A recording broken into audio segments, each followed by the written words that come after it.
El Colegio de la Frontera Norte presenta Sonorizando la Frontera.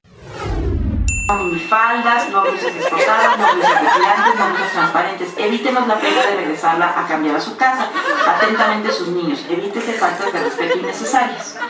Y Fausto decías que a raíz de eso, muchas mujeres empezaron a protestar. Bienvenidos a Sonorizando la Frontera, un programa que se realiza desde el Departamento de Difusión del Colegio de la Frontera Norte. Yo soy Carlos Martínez y hoy nos acompaña Naomi Gabriela Vergara Brambila, estudiante de la Maestría en Acción Pública y Desarrollo Social del COLEF en Ciudad Juárez. Naomi, ¿cómo estás? Muy bien, muchísimas gracias y por la invitación y pues por estar aquí en este tiempo de COVID.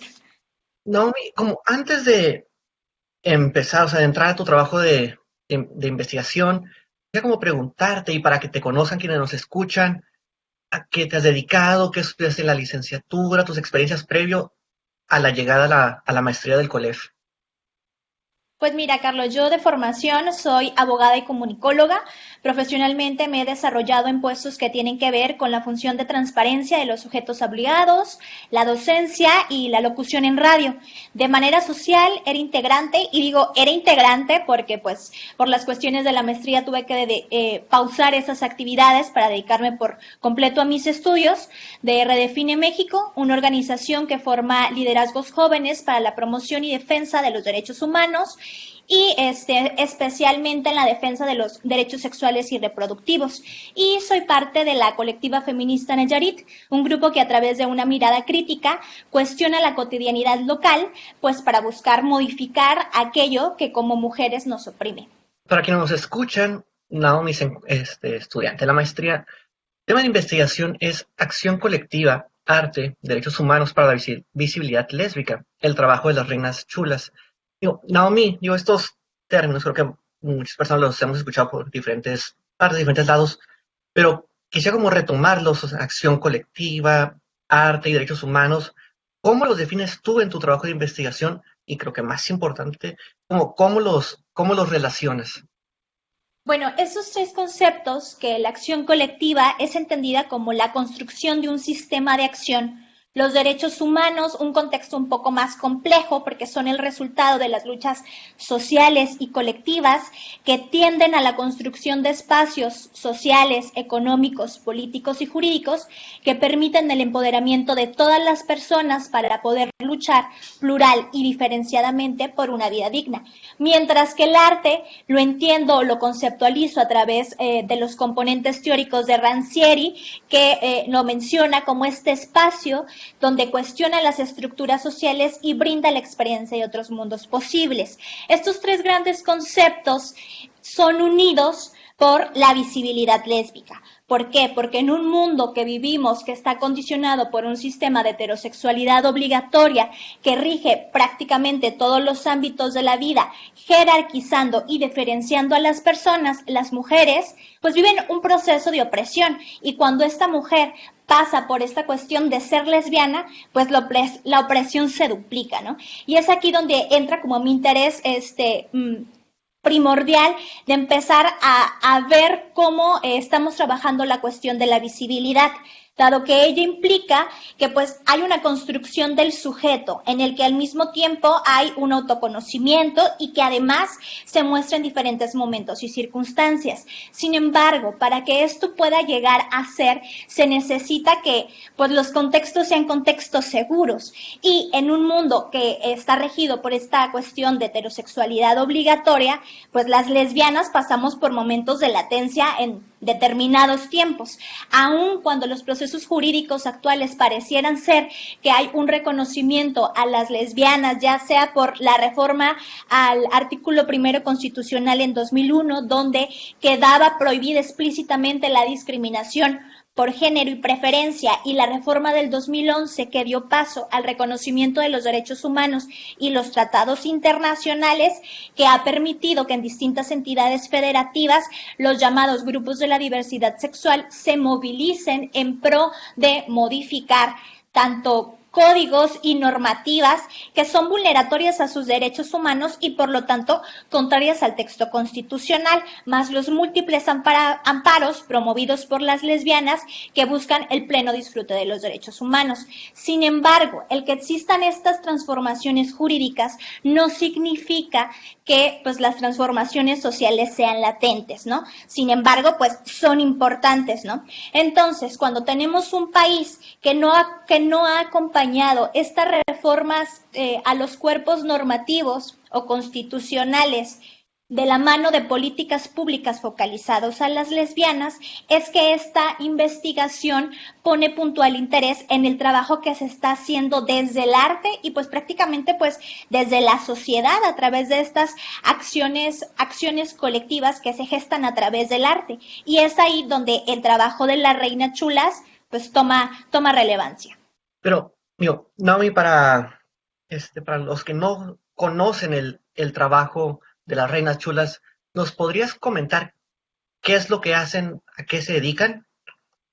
Sí, mira, las Reinas Chulas son un grupo de 4 mujeres feministas, Marisol Gacé, Nora Huerta, Ana Francis Moore y Cecilia Sotres, que son un híbrido formado entre una compañía de teatro cabaret, conformada en 1998, y una asociación civil, la Reinas Chulas Cabaret y Derechos Humanos AC, que pues son de la Ciudad de México, que habitan el Teatro Bar El Vicio, ubicado pues en Coyoacán, y tienen una carrera larga que han desarrollado tanto formación y consolidación de comunidad cabaretera y un discurso crítico desde el humor para enfrentar la realidad mexicana. Si bien su trabajo, como al ser un proceso de cabaret, no es que esté focalizado en la mayoría de los casos a temas lésbicos, pero el hecho de que sean, el cabaret abarca esta cuestión de las disidencias, tanto políticas, sociales, la crítica al sistema neoliberal y demás, es donde dentro de su trabajo abarcan parte de la cuestión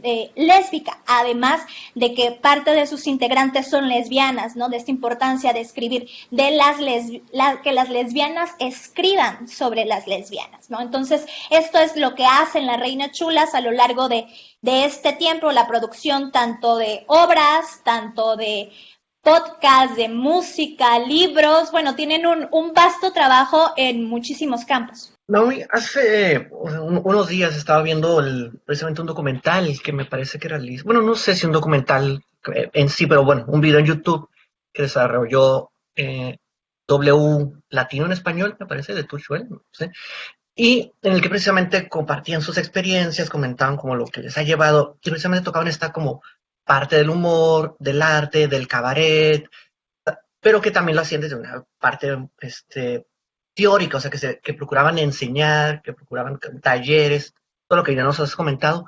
Pero yo aquí preguntaría, o sea, ¿cuál es como la relación, lo que tú consideras en el arte, el humor, como un agente de cambio, o sea, para concebir otras realidades? Bueno, lo que ellas mencionaban y es lo que yo he estado analizando de la manera en que ellas trabajan con el humor, es esta cuestión de que el humor sirve para liberar, ¿no? Cuando nosotros vivimos, especialmente las mujeres, que no hemos sido como estas personas, que incluso el acceso a que las mujeres hagan humor ha sido una lucha, ¿no? Y que ellas han logrado, ¿no? El poder escribir y reírse sobre esa realidad es como muy importante, y ellas incluso marcan que hay 2 tipos de humor y que ellas hacen un humor que sana, porque no es un humor que denigra, no es humor basado en la discriminación, en la burla, no es ese tipo de humor. Ellas lo marcan como un humor inteligente, un humor posicionado desde otro punto que tiende a que el espectador piense, y al final de cuentas el cabaret no es este tipo de teatro que se tiene donde pues el espectador es una persona lejana que no interactúa con la obra. Al final de cuentas, en el cabaret, el público, el espectador, está presente siempre en la parte en la que se desarrolla la obra, y el humor ha servido para que puedan afrontar estas cuestiones pues problemáticas en el país, ya sea, por ejemplo, en las obras que ellas presentan o cuando hacen el trabajo de la asociación. Si bien en la asociación han desarrollado una cuestión que es la perspectiva de cabaret, que pudiera ser una mezcla de los elementos que tiene el cabaret, cuestiones de género y cuestiones de derechos humanos a muy grandes rasgos. Y en base a eso, ellas han logrado trabajar con distintas comunidades, ya sea, por ejemplo, con cuestiones como de desastres sociales, y trabajar con la dinámica del humor para liberar tensiones en lugares donde el tejido social ha quedado roto a través de los desastres, o bien cuando el hartazgo es tanto, por ejemplo, en la cuestión del movimiento feminista, ellas lo mencionaban, ¿no? O sea, hay muchísimas cosas por las que hay que estar enojadas y demás, pero si no nos reímos un poco, si no soltamos un poco toda esta tensión que tenemos, nos va a pesar, hasta nos vamos a enfermar, ¿no? Entonces, ¿cómo el humor puede sanar? Y verlo, como lo dicen ellas, el humor como un signo o como un medio de autocuidado propio. Ahorita que comentabas esto, ¿no? Me vino a la mente un recuerdo, no recuerdo quién era el humorista, en el que él mencionaba que para él el humor era, o sea, debía ser una excusa para pensar, para cambiar las cosas, a salir del humor, a través de la risa, llegar a otras ideas, otros pensamientos. Y mencionaba también precisamente eso, o sea, que decía de casi, como vivimos en la sociedad, o sea, casi hay que nos recuerden también que hay motivos para reír, Pero yo aquí te preguntaría, y creo que también lo mencionaban las Reinas Chulas, o sea, que por un lado estaba el humor y la comedia que ellos realizaban y la experiencia del cabrito, pero que también estaba el otro lado, el humor malo, o sea, de medios de comunicación masivos que te venden como que otros ejemplos. Entonces yo aquí te preguntaría, y que creo que es una discusión muy actual también, o sea, de cuáles son como los alcances del humor, el alcance del arte, de las expresiones humanas, o sea, que impactan en cómo conseguimos el mundo. Y hace poco se vio como un foro en el que nos mencionaban que el humor es humor, no importa, solo hay que reír. Y otros decían, no, el humor en sí es como que puede transmitir un mensaje muy fuerte y cambiar las formas en que piensan las personas. No sé qué nos podrías como comentar al respecto. Pues al final de cuentas el humor está pues construido a través de estos otros grandes sistemas. Cuando tenemos un sistema de heterosexualidad obligatoria, pues el humor, los chistes van en ese sentido, ¿no? Que empezamos a denostar, que nos empieza a dar risa, ¿no? Una persona que tiene sobrepeso, una persona que es distinta a que es de otra raza, que es por preferencia sexual, ¿de qué nos empezamos a burlar? ¿No? Y de qué nos da risa, ¿no? Y a quiénes les da risa. Porque probablemente alguien que haya construido una mirada y una conciencia feminista no se ría de los mismos chistes que otra persona que no la ha construido. Por eso es la importancia de este humor que ellas generan, porque es un humor que va a romper las barreras de lo que está, pues, establecido. Y al final de cuentas, cuando esto se empieza como a trabajar, es empezar a replantearnos ¿por qué nos está dando risa, no? ¿Y de dónde parte esa construcción, no? Porque como lo mencionaba al inicio, el hecho de que alguien pueda hacer humor era una cosa que no tenían las mujeres porque de las mujeres se reía, ¿no? Entonces, cuando las mujeres llegan a estos espacios, lo ideal es que sea desde otro posicionamiento. Incluso ellas también mencionaban pues la lucha que se tiene con la cuestión del albur, ¿no? Como en México ha sido parte como de esta cuestión popular y demás, ¿cómo cambiamos esta cuestión y cómo la resignificamos? Porque nosotros también dicen, es parte de la cultura mexicana y tenemos plagados de chistes que van acerca de la violación, ¿no? Discriminación y demás, que eso no es un humor que suma, ¿no? Entonces, aquí hay una cuestión como muy importante de trabajar en esa parte como ellas que son como hacedoras del humor y que se han encargado y están en proceso de hacer una profesionalización del cabaret, porque es una parte que se tuvo no reconocida dentro del teatro. Entonces, ellas están haciendo todo un trabajo incluso hasta académico para dejar todos estos precedentes de cómo ellas abordan el humor y cómo trabajan su cabaret, ¿no? Entonces, para poder comprender y entender este proceso qué es el humor, ¿no? Entonces, pues eso es lo que yo diría, porque probablemente a alguien que no ha tenido como toda esta conciencia que ellas ya han trabajado, pues a lo mejor sus chistes no le pueden no darle risa, ¿no? Entonces, creo que también eso es una parte que dentro de la tesis yo me fui dando cuenta de decir, bueno, entonces, ¿quiénes son los públicos, no? Porque más de alguna de ellas en alguna entrevista comentó que una persona fue, vio el show y no entendió, ¿no? Entonces también son shows que parten de la risa, sí, y del contexto social y político que se está viviendo, pero también a través de una construcción feminista, ¿no? Entonces, también quiénes son los públicos que se acercan y quiénes son los públicos que consumen este tipo de humor, porque este tipo de humor no los vemos en la televisión cotidianamente. Sí, y ahorita como que de nuevo hilando otra idea, antes de la pandemia, recuerdo que aquí en Tijuana hay un lugar que ofrece como shows de stand-up o de comedia, y hay un colectivo de stand-up feminista que anunció que iba a tener un evento, hay una presentación, 6, 7, 8 chicas, si mal no recuerdo, en el que pues iban a compartir un humor feminista, por sí, como en redes sociales, los comentarios que nunca faltan, penosamente, o sea, pero el evento más o menos hubo gente, pero eso me llevó a decir como que, ok, esto fue un evento de miles que se hacen de stand-up en Tijuana, o sea, de cientos, y solo fue como uno de un colectivo feminista. Y no sé si en parte de tu investigación, las Reinas Chulas tienen el teatro bar El Vicio, pero no sé si hayas como abordado esta parte de la construcción de los espacios para transmitir el mensaje. Pues mira, en la cuestión de la Reina Chulas, la construcción del espacio pues es bastante interesante, porque guarda una cuestión de ser un espacio con un valor simbólico enorme.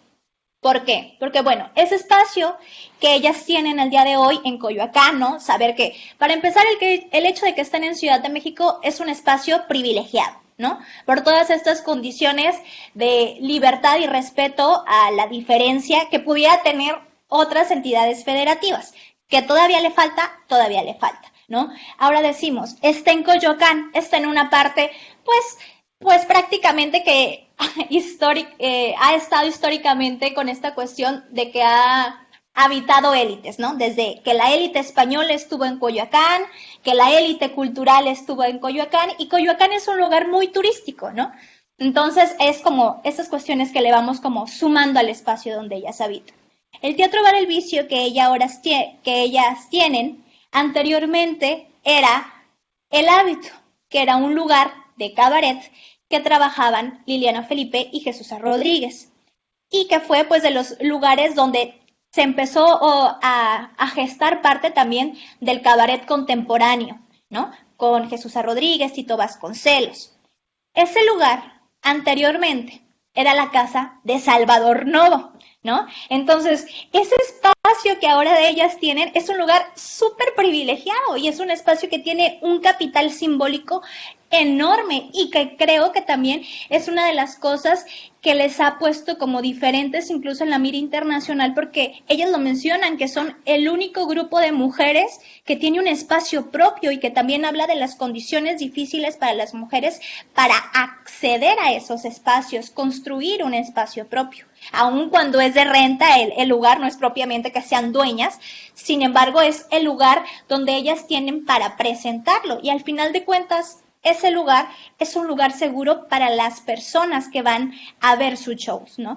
Porque ellas dicen, ¿no? Este es un lugar seguro y mucha gente menciona, ¿no? Pareciera ser que aquí es como una burbuja, pasan cosas que llega gente que a lo mejor le pudieran gritar, le pudieran decir algo en la calle y adentro no pasa, la dinámica cambia, ¿no? Entonces, es la importancia también de la construcción como de ese espacio en particular y pues las características muy, muy, muy propias que tiene el espacio que habitan las Reinas Chulas. Ahí estás a pocos meses de presentar tu tesis, o sea, ya después de 2 años de trabajo académico, de estar pues realizando esta investigación, recopilando datos. O sea, me gustaría saber cuáles fueron como que tus hipótesis de las cuales partiste y que ahora ya estos 2 años que han sido los hallazgos, resultados, conclusiones que llegaste y que llamaron más atención, que dijiste, wow, esto no lo esperaba, o esto lo pensé, pero resultó que es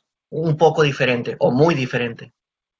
Pues mira, en este proceso que a mí me interesaba prácticamente saber cómo se desarrollaban las acciones colectivas en el campo del arte para la visibilidad lésbica bajo el discurso de los derechos humanos, yo quería encontrar esos elementos que tenían las Reina Chulas, ¿no?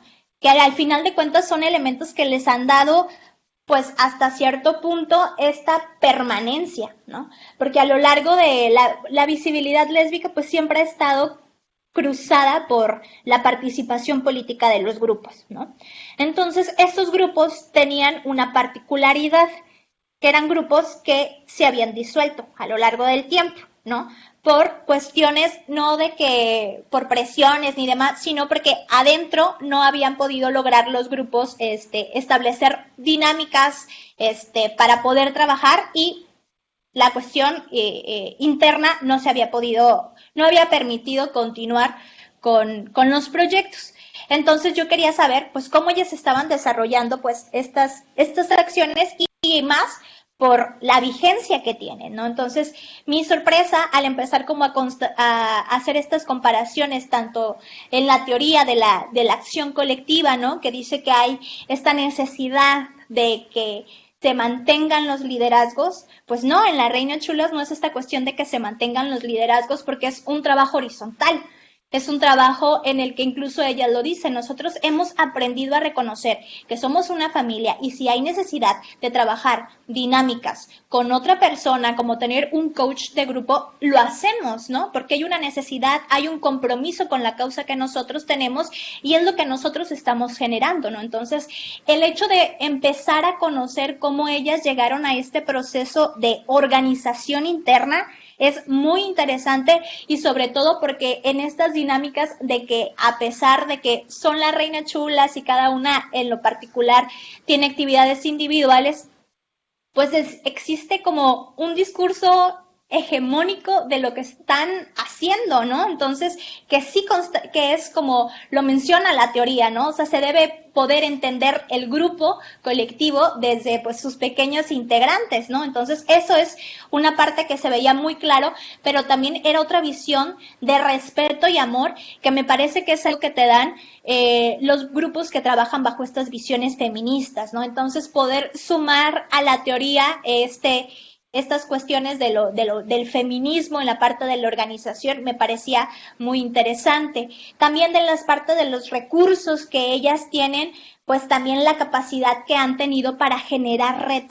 Como ellas 4 han sido impulsoras de muchos procesos, ¿no? Desde saliendo prácticamente de la carrera al poco tiempo, deciden empezar a formar gente en cabaret, aún conteniendo muchas dudas sobre cómo es que se hace el cabaret y demás, pues se avientan, ¿no? Y lo empiezan a hacer y cómo empiezan como a formar hacedores de teatro cabaret y cómo después crean un festival internacional de cabaret que ha hecho que varias gente cabaretera alrededor del mundo se encuentre y cómo ellas se empiezan a poner en el foco internacional, pero luego después se hacen una C, entonces ya no solo están en el arte, sino también están en la parte de las organizaciones civiles, pero con otro discurso, con otras formas de accionar, ¿no? Entonces, que eso viene como también cuando el momento en el que entran en las organizaciones civiles, viene a decirle a las organizaciones, ¿sabes qué?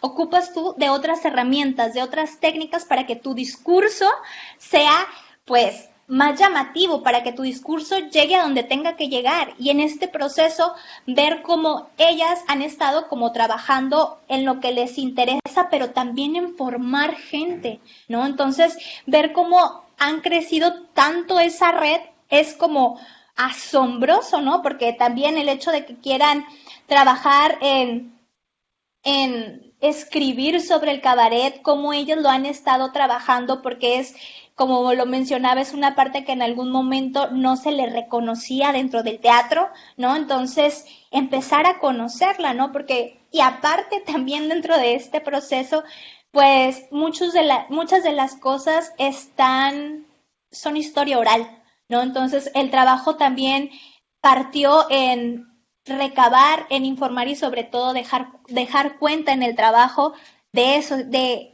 esas voces que están haciendo, porque mucha gente sabe, pero a veces hay pocos escritos, ¿no? Y eso es también en la parte de la cuestión lésbica, ¿no? Cuando uno empieza como a buscar los documentos y demás, pues son de difícil acceso, unos no están, entonces fue parte de a manera muy general de las cuestiones de los hallazgos en el análisis de la Reina Chulas. Listo, pues Naomi, ese por último, yo creo que para gente, o sea, que le interese este tema, pero o que conozca muy pocos, o que se quiera introducir, digo, tanto en el trabajo de las reinas chulas como en la visibilidad lésbica, la acción colectiva, el arte, o sea, estos temas de tu investigación, pero desde una perspectiva no académica, que, no sé, películas, documentales, obras, les recomendarías tú para irse acercando?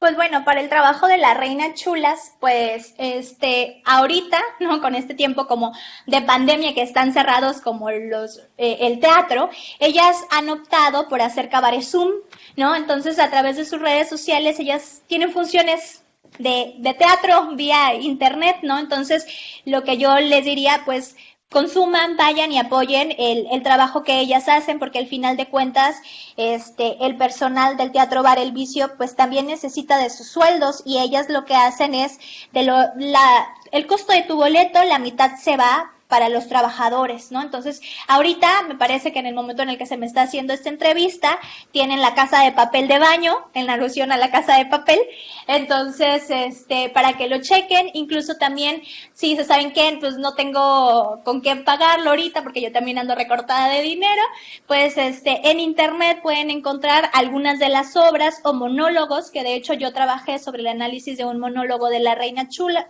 que es el de ¿Quién quiere ser Ofelia Yosafo?, que lo encuentran así en YouTube, y también ya si quieren como comprar libros o cosas que ellas hayan hecho, pues está el Manual de la Buena Lesbiana 1 y 2 de Ana Francis Moore.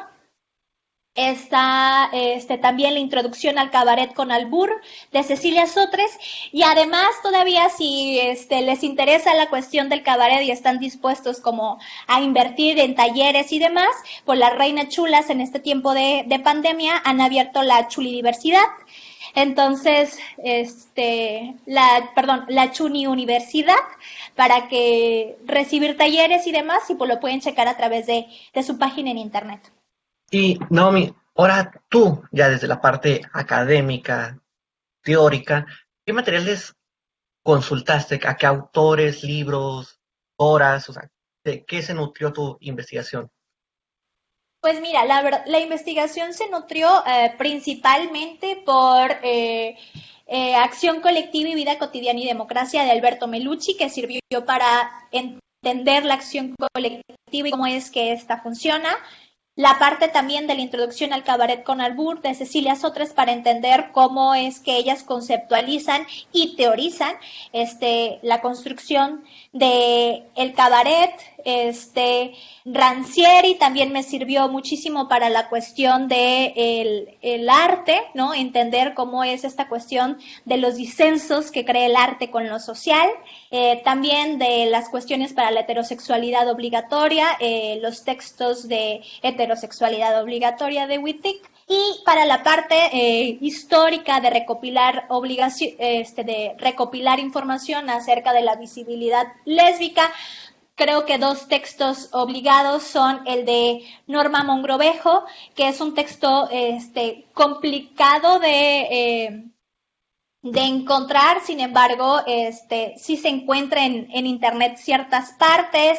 También el que es más nuevo, que si uno se mete a esos lugares donde venden libros vía internet, fácilmente uno lo encuentra, que es el de Decir sobre el propio cuerpo, una historia reciente del movimiento lésbico en México, de Adriana Fuentes Ponce, que son pues prácticamente los básicos que me sirvieron para la formulación de mi tesis.